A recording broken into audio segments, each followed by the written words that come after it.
அதான் இன்றைக்கு இதே மாதிரி உதாரணமாக நிறைய ஏற்கனவே போன சனிக்கிழமை நாங்கள் பார்த்தோம். அந்த தெற்கு சென்னை அந்த மத்திய சென்னையில் சில பணிகளை பார்த்தோம். இன்றைக்கு அந்த வட சென்னையில் உதாரணமாக அந்த தண்ணிக்காச்சலம் வாய்க்காலில் அதை இந்த நீர்வளத்துறையில் அதை அகலப்படுத்துறாங்க. அதே மாதிரி அந்த கணேசபுரம் சப்வே அது பார்த்தீங்கன்னா அந்த சப்வே ஒர்க் போயிட்டு இருக்கு. அங்கே கொஞ்சம் ரயில்வேல ஒர்க் பண்ண வேண்டியிருக்கு. அது இந்த மாதிரி சில பணிகள் நாங்கள் பார்ப்போம்.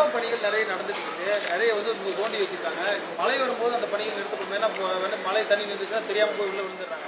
அந்த வேலைகள் நிறுத்தப்படும். இதை எல்லாமே நம்ம ஏற்கனவே இதை ஒரு மாசத்துக்கு முன்னாடி சென்னை மெட்ரோ ரயிலுக்கு என்ன அட்வைஸ் பண்ணிருக்கோம்னா அந்தந்த flood management storm water drain, அதாவது மழை நீர் எப்படி அந்தந்த பகுதியில் அந்த எங்கெங்கே சென்னை மெட்ரோ ரயிலுடைய பணி நடக்குது அந்த பகுதியில் அந்த மழை நீரை எப்படி அகற்றப்படும் அதுக்காக ஒரு டெக்னிக்கல் ஆடிட் செய்யணும். அந்த பணி போயிட்டு இருக்கு. ஸோ ஒவ்வொரு பகுதியில் எங்கே சென்னை மெட்ரோ ரயிலில் ஒர்க் பண்ணுறாங்களா அது சென்னை மெட்ரோ ரயில் மட்டும் இல்லை, பெரிய பணிகள் எங்கெங்கே நடக்குதோ உதாரணமாக சில ஹைவே இதில் ஜிசிசியில் ஃப்ளைஓவர் ஒர்க் நடக்குது. உதாரணமாக அந்த உஸ்மான் இதில் இருக்குது, தேர்க்கு உஸ்மான் சாலையில் இருக்குது, கணேசபுரத்தில் இருக்குது, மெட்ரோ ரயில் பணி நடக்குது. அந்தந்த பகுதிக்கு மழை நீர் அகற்றப்படுறதுக்கு என்னென்ன ஏற்பாடு இருக்குது அதுக்கு ஒரு technical audit third party audit வச்சு அந்த ரிப்போர்ட் வாங்கி அதைப்படி விரைவில் ஏதாவது கேப்ஸ் இருந்தால் அந்த கேப் அந்த பணிகள் நம்ம விரைவில் செய்யணும்.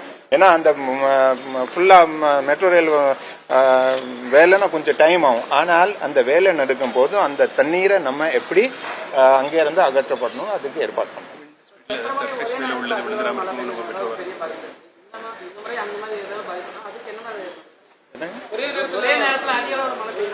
அதான் ஒரே நேரத்தில் ஏகப்பட்ட மழை இருந்தா அது உங்களுக்கு தெரியும். இயற்கை எப்படி இருக்கும்னா நம்ம சொல்ல முடியாது. ஏகப்பட்ட மழை இருந்தா அந்த தண்ணீர் உடனே இருக்குது. நம்ம ஸ்டோம் வாட்டர் ட்ரெயின் இருக்குது, அடையார் கூவம் வழியா தான் அதை கடல்ல போகணும், பக்கிங்ஹாம் கேனால் வழியா தான் கடல்ல போய் வடியணும். ஆனால் அதுக்கு பொது மக்களுக்கு சிரமங்கள் இருக்கக்கூடாது. அதுக்காக அந்த என்னென்ன தேவைப்படுறது அதுக்கு தான் நான் சொன்னேன். இந்த சென்னை மாநகராட்சியில் ஒரு 19 இடங்கள்ல ஒரு டீசென்ட்ரலைஸ் லெவல்ல அந்த ரிலீஃப் சென்டர்ஸ் ஆரம்பிக்க போறாங்க. அந்த பகுதியில் எல்லாமே அந்த படகுகள் அட்வான்ஸ்ல அரேஞ்ச் பண்ணுவோம். எதனா ஆட்கள் தேவை இருக்கு அட்வான்ஸ்ல ஏற்பாடு பண்ணுவோம். காத்துல சில நிறைய காத்து வந்துட்டு மரம் எல்லாம் விழுந்துறாங்கன்னா ஸோ அதை அகற்றப்படுறதுக்கு பவர் ஷாப் போன்ற அனைத்து எக்யூப்மெண்ட்ஸ் அட்வான்ஸ்ல ரெடி பண்ணுவோம். சில சமயத்தில் நம்ம ஏகப்பட்ட இருக்க பால் கிடைக்கல, பிரெட் கிடைக்கல, ஸோ அந்த பிரெட் மில்க் பவுடர் போன்ற அனைத்து பொருட்கள் அட்வான்ஸ்ல அந்தந்த பகுதியில் ஏற்பாடு பண்ணி வைப்போம். மழை வர்றதுக்கு முன்னாடியே இதுக்கு அட்வான்ஸ்ல அந்த வடகிழக்கு பருவமழை வர்றதுக்கு முன்னாடி நம்ம இந்த சென்டர்ல அந்த பொருட்கள் அரேஞ்ச் பண்ணுவோம். இந்த மாதிரி நம்ம ரெடி பண்ணுவோம்.